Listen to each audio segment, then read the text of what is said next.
If you haven't heard about Anchor, it's the easiest way to make a podcast. Let me explain. It's free. There's creation tools that allow you to record and edit your podcast right from your phone or your computer. Anchor will distribute your podcast for you so it can be heard on Spotify, Apple Podcasts, and many more. And you can make money from your podcast without any minimum amount of listeners. It's everything you need to make a podcast in one place. Download your free Anchor app or go to anchor.fm to get started.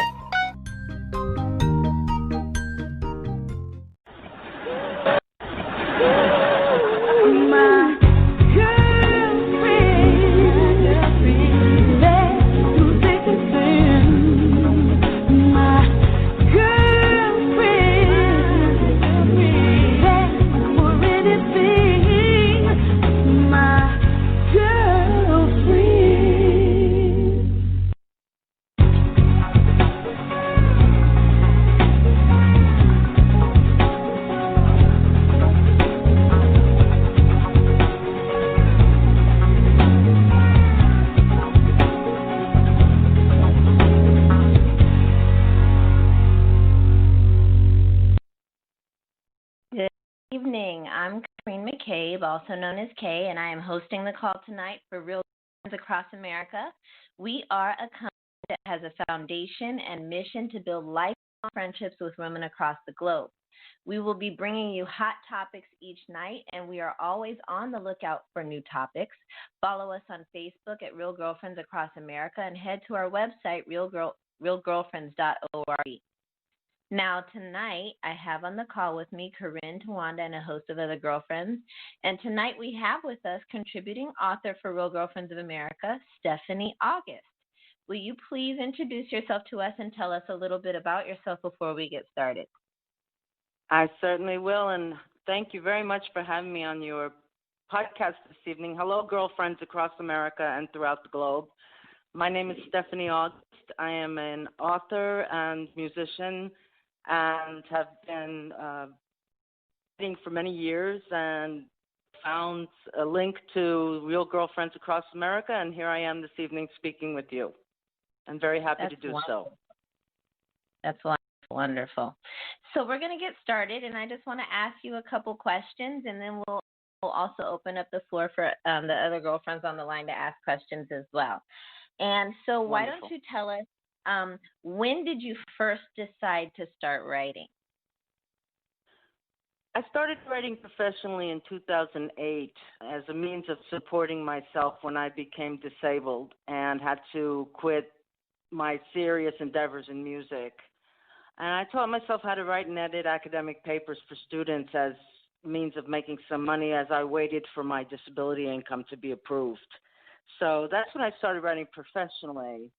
But I've been writing since I was a little girl, plays and stories and songs, and I'm in my head all day with creative ideas because it's part of who I am. It's a large part of who I am. Mm-hmm. Mm-hmm. So when you first started professionally, what was the genre that you focused on? The genre I started professionally with for making an income was academic papers, but I had been writing plays and I had been writing songs for many years and performing those plays and songs in various small venues across the country as a singer and an actress. And when I became disabled with a spinal injury, I wasn't as able to go into theater work as I had enjoyed and had to kind of figure out another way to make a living as a creative person. So being a good command of the language and understanding of grammar, and having gone through college and 2 years of grad school, I figured, let me see if I can parlay my writing into doing academic papers, and it was quite lucrative at the beginning. Now it's slowed down a little bit in that part of my writing because there's a lot of services, private services that offer a different type of writing, and my rates have to stay under par for my being able to write for students. But I'm still writing, doing copywriting, blogging, article writing, assisting other authors in putting their work together through my website, I have an online company called Stephanie August Creative, and I help other develop work. Okay. So would you mentioned going to college for or to a university? Was your educational background in writing, or were you an English major? No, it wasn't. No, my parents had studied English, and my mother had actually wanted me to go to Barnard to study English, and I chose to study music instead because it just seemed more natural to me at the time. And I have a bachelor's degree, an honors bachelor's degree from the University of Bridgeport in Connecticut. And I spent 2 years at Golden Gate University in San Francisco studying finance. I wanted to parlay my creative work into helping nonprofits and small arts groups learn how to raise money and invest their money for the long term. And again, when I became disabled, I wasn't able to complete that, so I started the writing business, and here I am. So you mentioned that you wrote songs and you were into a little bit of the music business. Do you want to know a bit about that? Sure. I had been performing in New York City starting from age 18, and did a lot of club work in New York, Massachusetts, Florida, Provincetown, Massachusetts, and all points around the country as a band leader, and mostly doing jazz and writing my original material, and sometimes doing session work in the studio for other producers' projects, singing lead or singing the backup or helping them to arrange their projects. And my last project lasted for 6 years, and I recorded 4 CDs with a wonderful bass player whom I no longer work with. But we had a very good following in Oregon, and we were starting to make headway going out into the larger market. And we were, in fact, getting ready to go to Europe when things changed in the political scene, and my partner at the time decided he didn't want to leave the country, and our music kind of went in a different direction, and I had to kind of keep going with my creative work, so that kind of led me into more of a full-time writing opportunity. Okay. So what is your current book about? Well, I have several finished. My current book that I most recently published is a book called Becoming Virtually Adept in the Digital World, and that's the excerpts that are on your site. And it's a book on how to use social media to build one's business, how to present oneself to clients, best practices for using social media and the like. And I do appreciate you posting those excerpts on your site. It for hire, meaning that a publisher relationship with several publishers.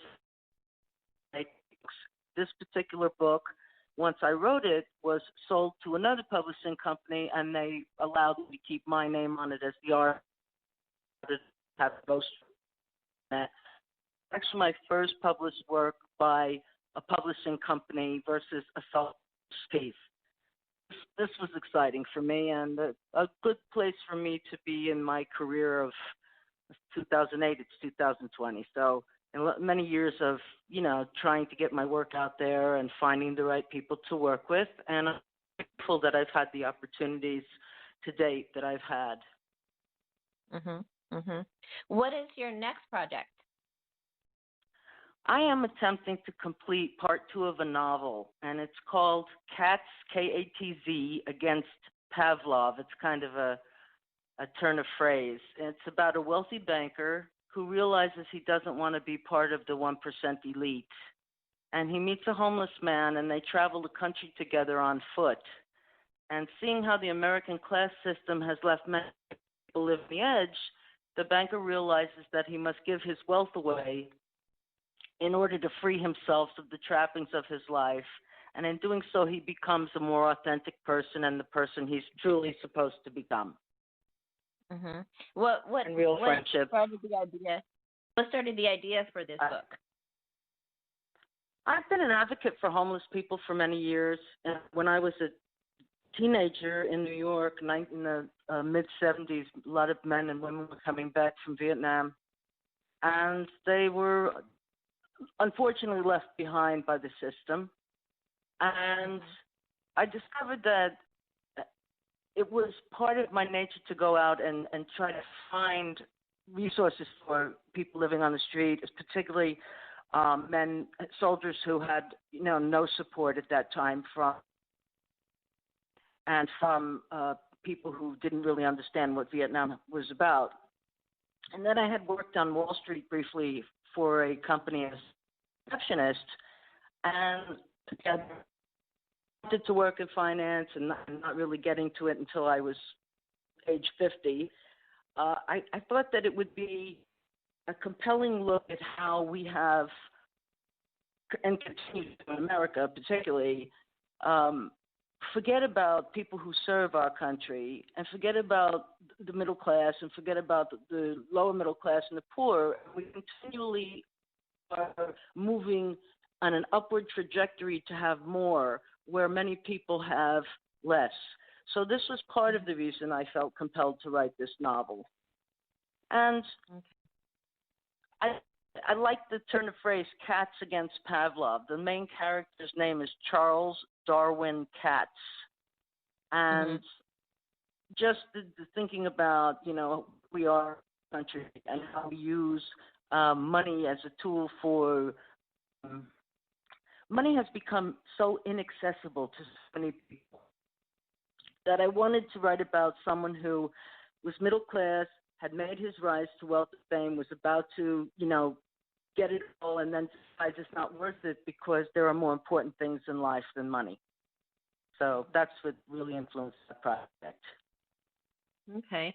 Was your writing influenced by someone that you actually knew or someone that you met? I think I'm most influenced by the people around me and by the human condition in general. And Cats Against Pavlov is about many people I've met in Wall Street and in my life who are struggling to make the almighty dollar. And there was a time in my life when I certainly, was younger and wanted to, be a player and be out there and make money and, live the fast life. But I came to a realization at an early age that there are much more important things than chasing that dream. And really, we're here to serve each other.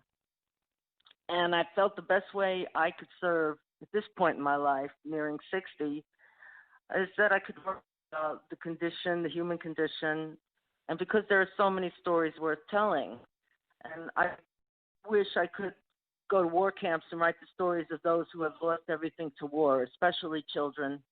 And we're at a time in our lives with the Black Lives Matters movement and DACA and other things happening in America where I think writers and musicians and creative people in general have to raise their voice in the right way and, speak truth to power and tell stories about people who really have lost and gained having this.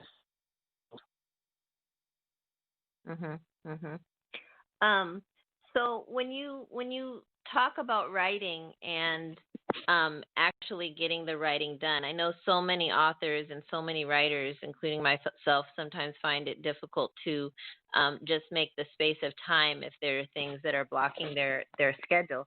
So what is your schedule like when you're writing? Well, since I use writing partly for business and partly for pleasure, I do keep it very work-oriented. For example, I get up very early. I browse writing job online and begin working. In my writing career, I have several clients that do contract as they need me, so I don't have to work so hard in culling through the ads. But I'm always interested in seeing what's out there and if I can, find something interesting. I do keep myself on a 9-to-5 schedule with breaks in between, and I do try to carve out time for my personal creative work. And the reason I have to do that is because I can get very focused on somebody else's writing needs and put my own writing on back burner. So I finally balance 50% of clients and the rest is writing my personal